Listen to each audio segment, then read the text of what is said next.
নমস্কার, আমি মানবেন্দ্র চক্রবর্তী বলছি, জাকরুস সভাপতি। আজকে একটা বিশেষ কারণে আপনাদের কাছে আবার আসতে হলো, কেননা গৌহাটি উচ্চ আদালতের লিকুইডেটর এফিডেভিট মানে হলফনামা জমা দিয়েছে এবং এটার ভিতরে কিন্তু অনেক গুড় রহস্য বেরিয়ে এসছে। সেই রহস্যগুলো উদ্ঘাটন করতে আমরা যাচ্ছি, যাতে আপনাদের কাছে সেটা খোলাখুলি ভাবে খুলাসা হয় এবং আপনারা বুঝতে পারেন যে আপনাদের গৌহাটি হাইকোর্টের কেসটা কিভাবে আপনাদের সমস্ত কিছু ড্যামেজ করে দেবে। তার আগে আমরা বলতে চাই যে ইতিমধ্যেই সবাই গ্র্যাচুইটি পেয়ে গেছেন এবং আপনারা নিশ্চয়ই বুঝে ফেলেছেন এটা 4% নয়, 4% করে যারা বলতো সেটা 4% নয়, এটা 4%-এর সঙ্গে আরো কিছু এড হয়েছে। কি এড হয়েছে? লিকুইডেটর যে টাকাটা দিচ্ছিল না 2,91,00,000 টাকা, সেই টাকাটা আসাম গভর্নমেন্ট বহন করতে বাধ্য হয়েছে। আমরা প্রথম থেকেই ব্যালেন্স অ্যামাউন্ট বলছিলাম, আর ওরা লিকুইডেটরকে বাঁচানোর জন্য 4% বলছিল। যাই হোক, এই জিনিসটাতেও আবার প্রমাণ হয়ে গেল যে আমরা যে রাস্তায় যাচ্ছিলাম সেটাই সঠিক ছিল, সেটাই সবার অধিকার আদায়ের লড়াই ছিল।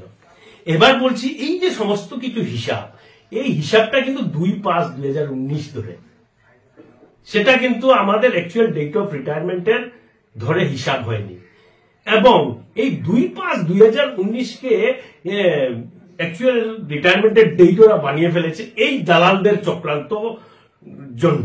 ওরা যদি এইভাবে সাপোর্ট না করতো, বারবার এস্ট্রয়েল এমপ্লয়ি এইচপিসি যদি না বলতো, তাহলে এটা করার সাহস হতো না। আর আমাদেরকে লুকিয়ে যে প্রতিনিধি দেওয়া হয়েছে এসসিসি কমিটিতে লিকুইডেটরের সঙ্গে মিটিং করার জন্য, সেও যদি প্রতিবাদ করত তাহলে 2/5/2019 হতো না। কেননা এনসিএলটি 29/5/2019 অর্ডার দিয়ে দিয়েছিলেন যে company has to remain a going concern and even if it is sold, it has to be sold as a going concern along with workers and employees. মানে আপনার চাকুরির সমস্ত শর্ত বহাল থেকেই হস্তান্তর করতে হবে। তাহলে কাজে আমাদের অ্যাকচুয়াল ডেট অফ রিটায়ারমেন্ট অনুযায়ী হিসাব করার কথা ছিল, সেটা করেনি। যার কারণে আমরা নতুন একটা কেস দিল্লি হাইকোর্টে করেছি এবং আদালতকে আমরা সমস্ত প্রমাণ দিয়ে বলেছি যে আমাদের সমস্ত হিসাব 2/5/2019 ধরে নয়, অ্যাকচুয়াল ডেট অফ রিটায়ারমেন্ট ধরে উইথ ইন্টারেস্ট পেমেন্ট করতে হবে। এবং আপনাদের আজকে আমরা জানাতে চাই, একটু পিছনে গেলেই আপনারা দেখতে পারবেন 1/7/2020 ইংরাজিতে দিল্লি উচ্চ আদালতে একটা ইস্যু আসলো। ইস্যুটা কি? আরপিএফসি বলছিল যে আপনারা ফর্ম 19 ফিল আপ করতে হবে প্রভিডেন্ট ফান্ড উইথড্র করার জন্য। আমরা দেখলাম যে ফর্ম 19টা তো যারা রিজাইন করে দেয়, টার্মিনেট হয়ে যায়, সেপারেশন হয়ে যায় বা রিটায়ারমেন্টে চলে যায়, ওরাই ফিল আপ করে উইথড্রয়ালের জন্য। আমরা পিটিশন সাবমিট করলাম। পিটিশনে কি বললাম? যে আমাদের এনসিএলটি অর্ডার দিয়েছে it should remain a going concern এবং even if it is sold, it has to be sold as a going concern. এবং দিল্লি উচ্চ আদালত, আপনারা ডাউনলোড করে দেখে নেবেন, সেই অর্ডারে 1/7/2020 ইংরাজির অর্ডার, সেই অর্ডারে বলেছেন যে ফর্ম 19-এ কেউ সাইন করলেই ওর কোনো চাকুরির ক্ষতি হবে না। কি অর্ডার দিয়ে? এখানে ইস্যু কি ছিল? Now, an additional affidavit has been filed on behalf of the petitioner. Petitioner মানে আমরা, whereby it has been pointed out that EPFO is making the worker to sign Form 19 for release of provident fund dues. Stop. It is pleaded that the relevant form which the worker should be signing is 31 form. মানে আমরা বলছিলাম 31 হতে হবে, কারণ এটা advance, এটা final settlement নয়, not Form 19. In as much as Form 19 is filled up when a worker has either resigned or has ceased to be employment. আমরা বলছিলাম কোকে যে এই ফর্ম 19টা যদি কারো রিজাইন করে দেয় বা ওর চাকরি যদি সমাপ্ত হয়ে যায়, তখনই এটা ফর্ম 19 হতে পারে। আরপিএফসির জবাব, ওরা বললো না এটা করতে হবে, কিন্তু কোর্ট সেটা মানেনি। কোর্ট সেটা কি বললেন? অর্ডার অলরেডি দিয়ে দিয়েছেন, আমাদের সার্ভিস প্রোটেকশন অলরেডি 1/7/2020 হয়ে গেছে। Let the worker file said Form 19 and hand over to EPFO for their provident fund dues. It is made clear that execution of Form 19 by any of the worker would be without prejudice to the right and contention of the workers that they continue to be in employment of the company in question. তার মানে form 19 fill up করেও যদি কেউ PF withdraw করে, তবুও তার service এবং service কন্ডিশনের কোনো এফেক্ট হবে না। এটা আমরা অর্ডার আজকে দিয়ে দিলাম। সেটা দিল্লি উচ্চ আদালতের অর্ডার। সেই অর্ডারের ভিত্তিতেই আমরা এখন দিল্লি উচ্চ আদালতকে বলেছি, মহামান্য আপনার এই অর্ডারের ভিত্তিতে আমাদের সমস্ত কিছু হিসাব অ্যাকচুয়াল ডেট অফ রিটায়ারমেন্ট ধরে হতে হবে। 2/5/2000 ইলিগেলি করা হয়েছে, সেটাকে রিজেক্ট করুন। এটা আমাদের পিটিশন অলরেডি এডমিট হয়ে গেছে এবং আগামী 26 আগস্টে সেটার হিয়ারিং হবে। এখন আসি এই লিকুইডেটরের কার্যকলাপ নিয়ে। লিকুইডেটর আপনারা জানেন সাসপেনশন হয়ে গেছে 7 এপ্রিল 2025 ইংরেজিতে। ও এতদিনে চেয়ার ছেড়ে দেওয়ার কথা ছিল। আমরা জাকরুর তরফ থেকে যথেষ্ট লড়াই করে যাচ্ছি লিকুইডেটরের বিরুদ্ধে। জাকরুর বাইরে আপনারাই বলুন তো, এই যে কিছু দালাল শ্রেণীর নেতা আছে, কিছু অ্যাসোসিয়েশন বা ইউনিয়নের নাম করে মানুষের সর্বস্ব কেড়ে নেওয়ার চেষ্টা করে, এরা কি লিকুইডেটরের এগেইনস্টে আজ পর্যন্ত কোনো কথা বলেছে? একটা প্রমাণ আপনারা পেয়েছেন যে সেরা লিকুইডেটরকে এত বড় জালিয়াতির জন্য সাসপেন্ড করার পরও ওরা মুখ খুলে নাই কেন? লিকুইডেটর কি ওদের কোন ধরনের স্বার্থ ফিল আপ করেছে? কি স্বার্থে ওরা নীরব ভূমিকা নিয়েছে একটু বিচার করবেন। এখন আসছি গুয়াহাটি হাইকোর্টের কেস। এই গুয়াহাটি হাইকোর্টের কেসে যে কেসটা করেছে সেটার বেস কিন্তু দিল্লি হাইকোর্ট। ওরা সিনপসিসেই বলেছে দিল্লি মহামান্য দিল্লি উচ্চ আদালত এরকম এরকম অর্ডার দিয়ে বলেছেন শ্রমিকের সঙ্গে খুবই অন্যায় হয়েছে, শ্রমিক কর্মচারীর সঙ্গে খুবই অন্যায় হয়েছে। এইসব রেফারেন্স দিয়ে দিল্লি হাইকোর্টের বেসটা ওরা তৈরি করেছে গুয়াহাটি হাইকোর্টে কেস সাবমিট করার জন্য। আর এদিকে বলছে দিল্লি হাইকোর্টের কেসের কোনো মেরিট নেই। যে বলছে এইসব কথা সে কিন্তু S per order of honourable Delhi high court বলে পিএ উইথড্র করেছে। আর এখন গুয়াহাটি হাইকোর্টের কেস আবার দিয়ে বলছে দিল্লি হাইকোর্ট এইভাবে বলছে। এত মহামান্য আদালত দিল্লি হাইকোর্ট যেহেতু এইভাবে বলছে আমাদেরও এইভাবে আমাদের কেসটা অ্যাডমিট করুন।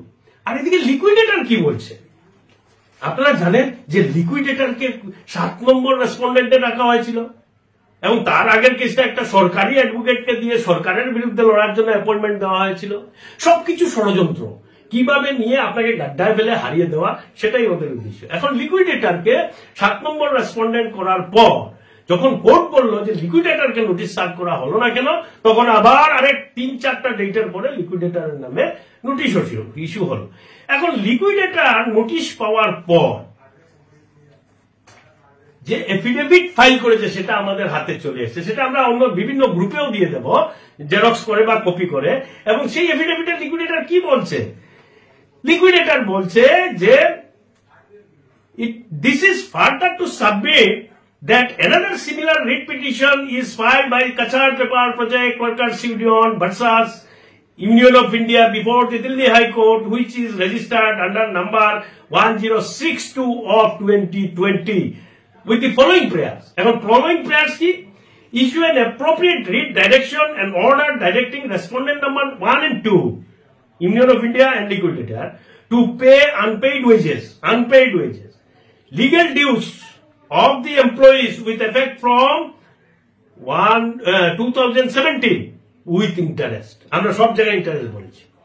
B, issue an appropriate writ direction or order directing the respondent 1 and 2 to pay statutory dues including provident fund, pension, gratuity and retirement benefit of the employees and workers who have retired since 2015 to interest. মানে আমাদের সমস্ত কিছু retirement benefit 2000 পরে যার 60 ইয়ার হয়েছে 2015 এর পর সবাইকে retirement benefit on actual date of retirement ধরেই করতে হবে।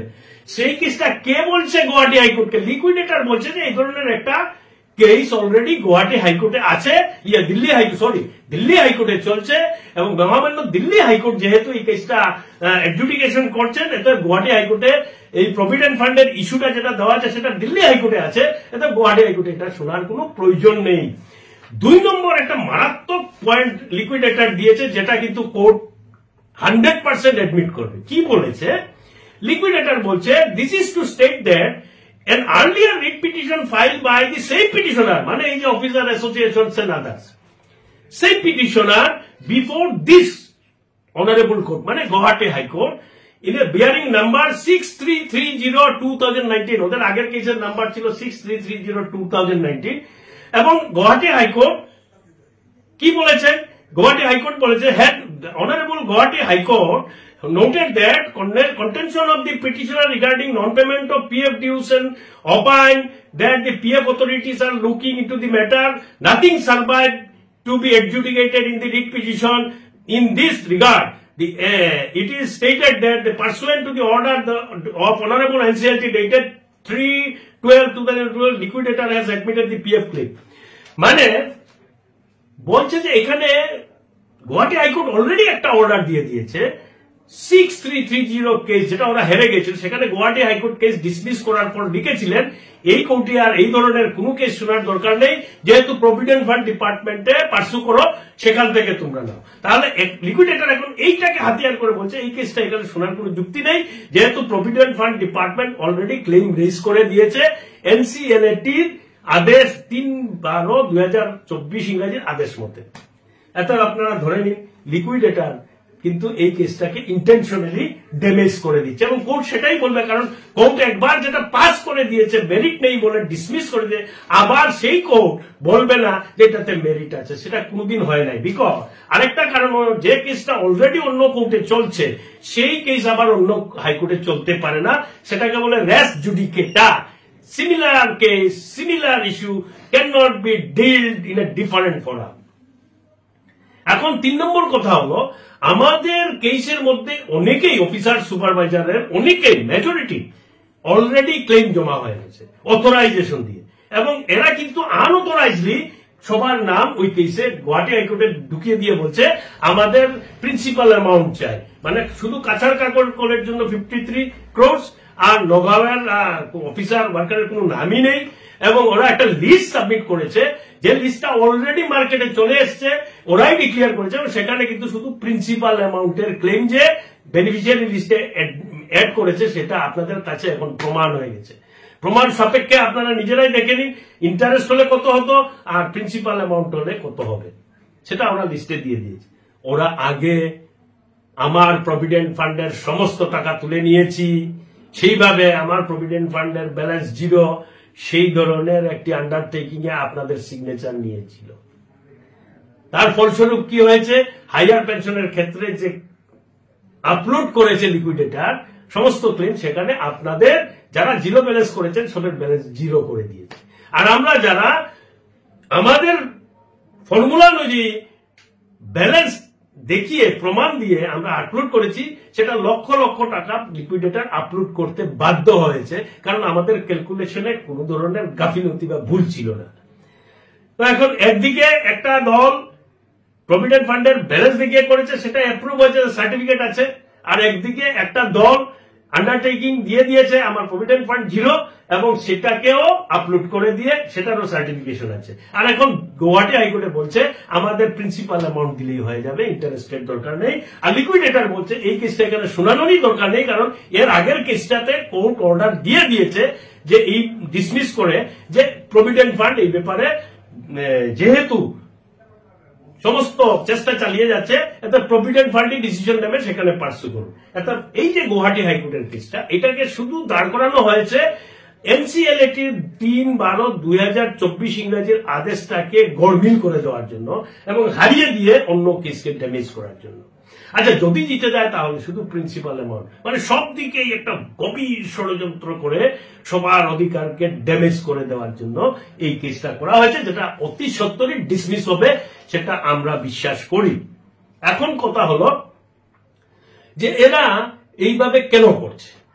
লিকুইডেটরের সাসপেনশন হলো দুর্নীতির দায়ে, আজ পর্যন্ত এরা টু শব্দ করলো না। তারপরও দেখুন 0 ব্যালেন্স করালো, টু শব্দ করলো না। গ্র্যাচুইটিকে 4% করে দিয়ে মানুষের অধিকারকে নষ্ট করার চক্রান্ত করলো, কিছুই ওরা করলো না। এখন ওরা বলছে আমরা সুপ্রিম কোর্টে যাব, আমাদেরকে চাঁদা দিন। ওরা আগে বলতো কাউকে চাঁদা দেবেন না, কেস করতে চাঁদার দরকার নেই, কারণ ওদের তো কোন ধরনের টাকার দরকার নেই, ওদের কেসটা তো ওদের মালিক চালাচ্ছিল। আমরা যদি ওদের সঙ্গে মিশে যেতাম তাহলে আমাদেরও হয়তো টাকার দরকার হতো না, কিন্তু আমরা যেহেতু সবার স্বার্থের জন্য লড়াই করে যাচ্ছি, সবার অধিকার আদায় করার জন্য লড়াই করে যাচ্ছি, স্রোতের সঙ্গে বেশে যাই নাই মরা মাছের মতো, সেই জন্যই আমরা সমস্ত কেসে আমাদের সিনিয়র অ্যাডভোকেটকে এঙ্গেজ করেছি এবং তার জন্যই সমস্ত আইনি খরচা আমাদের দরকার এবং আমরা বারবার সেটা বলেছি এবং আমরা জিতবো, এটা আমরা বিশ্বাস রাখি। আমরা বিনা যুদ্ধে নাহি দেব সূচাগ্রমে দিনী। এখন আমাদের ক্লেমটা কিন্তু as on date of actual retirement হবে। এখন আপনারা চিন্তা করুন, একবার হাইকোর্ট বলে দিয়েছে ফর্ম 19 ফিল আপ করলেও কারো চাকরির কোন ধরনের ক্ষতি হবে না। এখন সেই আদেশটাকে আবার সেম হাইকোর্ট বদলি করতে পারবে। যদি বদলি করে তাহলে আমরা কিন্তু সম্পূর্ণ সুযোগ পাবো ডিভিশন বেঞ্চে যাওয়ার এবং সুপ্রিম কোর্টে যাওয়ার। আমরা জিতবই, এটা আমরা বিশ্বাস রাখি, কারণ আমাদের কাগজ কথা বলছে, অর্ডার কথা বলছে। এদিকে আমরা এখন একটা ভালো সংবাদ পেয়েছি, যে সংবাদটা হলো এই যে কুচক্রান্তকারীর দল, সেই দলের মিটিং এ মানুষ হচ্ছে না। কয়েকদিন আগে 5 গ্রামে একটা মিটিং হয়েছিল, সেখানে মাত্র 10-12 জন। আর এখন একটা মিটিং হতে যাচ্ছে, তার আগেই সেই অ্যাসোসিয়েশন যারা মেম্বার এরা কিন্তু রেজিগনেশন, প্রাইমারি মেম্বারশিপ থেকেও রেজিগনেশন দিতে স্টার্ট করেছেন। অনেকেই অলরেডি রেজিগনেশন দিয়ে দিয়েছেন। আর অনেকেই দিল্লি হাইকোর্টে যে ওদের ক্লেম নিয়ে অ্যাডজুডিকেশন হবে সেটা ডিক্লারেশন দিয়ে দিয়েছেন। সেখানে ওরা বলেছেন অন্য কোনো কোর্টে ওদের ক্লেম নাই, যদি ক্লেম জমা করে থাকে কেউ তাহলে আনঅথরাইজলি করেছে, সেটা ওরা রিজেক্ট করেছেন। আমরা বিশ্বাস করি মানুষের চোখ খুলেছে। যতই গালাগালি করুন, দেখুন একটা কথা আছে, হাতি যখন রাস্তায় দিকে হেঁটে হেঁটে যায় তখন পথুয়া কুত্তা আছে না, কুত্তা অনেক ঘেউ ঘেউ করতে থাকে। পথুয়া কুত্তার ঘেউ ঘেউয়ানিতে হাতির কিন্তু গতিপথ পরিবর্তন হয় না। হাতি তার গতিতেই চলতে থাকে, কারণ সে জানে যে আমাকে ওরা কিছুই করতে পারবে না। আমরা সুতের সঙ্গে বেশে যাই নাই বলেই আমাদের বিরুদ্ধে এত অপপ্রচার, এত নিন্দা, এত কুৎসার ওঠানো হচ্ছে। ভালো লাগছে এটাই শুনে যে এই কুৎসার ফলস্বরূপ অনেকেই আজকাল রিজাইন দিচ্ছেন ওদের প্রাইমারি মেম্বারশিপ থেকে। এদেরকে আমরা স্যালুট জানাই। আরেকটা কথা বলতে চাই, 13 তারিখে একটা মিটিং ডাকা হয়েছে। সেই মিটিং এর আড়ালে কি চক্রান্ত হলো আপনাদের সিগনেচার নেওয়া। অ্যাটেন্ডেন্সে যেই মুহূর্তে আপনি সিগনেচার দিবেন তখনই কিন্তু ওরা একটা রিজলিউশন অন্ধকারে লিখে বিভিন্ন জায়গায় সাবমিট করে দেবে। কি করবে, যে আমাদের শুধু প্রিন্সিপাল অ্যামাউন্ট দিলেই হবে, আমরা জেনারেল মিটিং এর সিদ্ধান্ত নিয়ে নিয়েছি। আপনি জানতেই পারবেন না আপনার সিগনেচার দিয়ে ওরা কি করেছে। কেননা ওরা আগেও এইভাবে সিগনেচার নিয়ে আপনাদের প্রভিডেন্ট ফান্ড জিরো করে দিয়েছে। তাই সবাইকে হুঁশিয়ার করেছি, ব্যক্তিগত বিচার ব্যবস্থা তো আপনার হাতে, কিন্তু আমরা হুঁশিয়ার করার জন্য বলছি কোনো কাগজে কোনো রেজিস্টারে সই দেবেন না। দিলেই কিন্তু আপনার নিজের পায়ে নিজে কুড়াল মারতে পারবেন। সেটা কি সম্ভব? এই অধিকার তো শুধু আপনার নয়, এই অধিকার আপনার পরিবারের, আপনার সন্তান সন্ততির সকলের অধিকার কি আপনি নষ্ট করে দেবেন? একটা সিগনেচারে কিন্তু আপনার সমস্ত কিছু ধ্বংস হয়ে যেতে পারে। তাই সবাইকে বলছি সাবধান থাকুন। গুয়াহাটি হাইকোর্টে কোনো কেস টিকবে না, কারণ অলরেডি আগে একটা কেস ডিসমিস হয়ে গেছে, তারপর একটা কেস উইথড্র করেছে এবং এটাও অন্য কেস চলা অবস্থায় দিয়েছে, সেটা কোর্ট শুনবে না এবং লিকুইডেটর সেটা স্পষ্টভাবে গুয়াহাটি হাইকোর্টকে জানিয়ে দিয়েছে। এত আপনার আমার সকলের একমাত্র ভরসা হলো দিল্লি উচ্চ আদালত, যে আদালতের স্থগিতাদেশ, সম্পত্তির উপরে স্থগিতাদেশ দেওয়ার পর ধীরে ধীরে ধীরে ধীরে ধীরে আমরা এক ধাপ করে এগিয়ে যাচ্ছি। স্থগিতাদেশ কিন্তু আজ পর্যন্ত এই যে স্টে অর্ডার ছিল সম্পত্তির উপর, সেটা এখনো ভ্যাকেট হয়ে নাই। এবং আসাম সরকারও বারবার বলছিলেন কোয়ার্টার ছাড়লেই রিলিফ দেবো, কোয়ার্টার না ছাড়লে রিলিফ দেবো না। এইসব কেন? কারণ হলো স্টে অর্ডার এখনো আছে এবং বিক্রিও হবে না।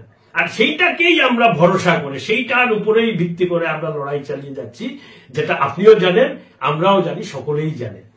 এই যে মানুষগুলো কুৎসা ওঠাচ্ছে, ওরা নিজেরাও কিন্তু এস পার দিল্লি হাইকোর্ট অর্ডার লিখে প্রভিডেন্ট ফান্ড উইথড্র করেছে। এরা গাদ্দার, এরা বিশ্বাসঘাতক, এরা অন্যের উপকার স্বীকার করে না। ওরা দিল্লির হাইকোর্টের কেসকে বলে এটা নাকি মেরিট নাই। যে কেস ওরা গুয়াহাটি হাইকোর্টে করেছে, দিল্লি হাইকোর্টের অর্ডার লাগিয়ে সেই কেসকে বলে ওটা মেরিট নেই। ওরা কোন জায়গার অ্যাডভোকেট সেটা তো আমরা জানি না, কিন্তু এরা যে গাদ্দারি করছে, কারো হয়ে দালালি করছে, কারো এজেন্ট হিসাবে অদৃশ্য হিসেবে কাজ করছে, আজ জলপথ তরল স্পষ্ট। কারণ লিকুইডেটরের সাসপেন্ড হওয়ার পর কেউ কোনো প্রতিবাদ করে নাই। আর যিনি শ্রমিক কর্মচারীর প্রতিনিধি হিসাবে এসসিসি কমিটিতে আছেন, যত ধরনের দুর্নীতি পরায়ণ কাজ করেছে লিকুইডেটর, তার বিরুদ্ধে কোনো প্রতিবাদ করে নাই। উপরন্তু শ্রমিকের টাকা কেটে নিয়ে পিএফ দেওয়ার প্রস্তাবকে নীরবে মেনে নিয়েছেন এবং আরো বলেছেন যদি টাকা কাটতে না পারো তাহলে পিএফ এর সঙ্গে অ্যাডজাস্ট করে দাও, যেটা মানে ভারতবর্ষের কোনো আইন এলাও করে না। সেই ধরনের অন্যায় কাজ করে যান, মানে সমস্ত কিছুর সঙ্গে একটা চক্রান্ত জড়িয়ে আছে, সেটা আজ জলবৎ তরল পরিষ্কার। তাই সবাইকে বলছি, কোনো কাগজে সাইন দেবেন না, কোনো রেজিস্টারে সাইন দেবেন না, কোনো জায়গায় গেলে অ্যাটেন্ডেন্সে সাইন দেবেন না। 10 বার পড়ুন, আপনি স্যাটিসফাইড হন, পুরো কাগজ লেখা আছে কিনা না দেখুন। অ্যাটেন্ডেন্সে সাইন দিলেন, তলে আরো কিছু লাগিয়ে কিছু লিখে অন্য জায়গায় কাগজটা জমা দিয়ে আপনার সর্বনাশ হয়ে যেতে পারে। তাই হুঁশিয়ার থাকবেন এবং আমাদের এই ন্যায় যুদ্ধে আপনাদের সমস্ত অধিকার রক্ষা করার যে সুযোগ আছে সেইটাকে আপনি হাতিয়ার করে এগিয়ে আসুন, সবার মঙ্গল হবে। আমাদের কেসে অলরেডি কিন্তু আমরা অনেক দূর এগিয়ে গেছি। এই কেসটার রেখেই আমরা একদম করে এগিয়ে যাচ্ছি। ওরা চাইছে এই কেসটা তাড়াতাড়ি হিয়ারিং হয়ে ডিসমিস হয়ে যায়, আর আমরা চাইছি এই কেসটাকে জিয়ে রেখে বাকি সব অধিকারকে আদায় করা। যার জন্য আমরা আরেকটা কেস ফাইল করেছি, যে কেসে আমরা বলেছি আমাদের retirement date on actual date হিসাবে হিসাব করতে হবে 2/5/2019 ধরে নয়। এবং এর জন্যই তাড়াহুড়া উঠে গেছে, কেন ডিসমিস হয় না, কেন শেষ হয় না। আরে বাবা, শেষ হবে। সমস্ত টাকা কড়ি আমাদের অধিকার কড়াই গন্ডায় আদায় করার পর এই কেসের সমাপ্তি হবে, তার আগে এই কেসের সমাপ্তি হবে না। আমরা লড়ছি, লড়ে যাব, জিতবো, এই বিশ্বাস রেখেই লড়ে যাচ্ছি। আমাদের সঙ্গে থাকুন, সহযোগিতা করুন নিজেদের অধিকার আদায় করার জন্য। কোনো কাগজে সই দেবেন না, কোনো খাতায় সই দেবেন না। এটাই এই মেসেজটা আজকে দেওয়ার জন্য আপনাদের কাছে আসলাম। ভালো থাকুন, সুস্থ থাকুন, নিজের অধিকার আদায়ের জন্য শেষ যুদ্ধে দিল্লি হাইকোর্টে সামিল হন, এটাই আমাদের আবেদন রইল। বন্দে মাতরম, ইনকলাব জিন্দাবাদ।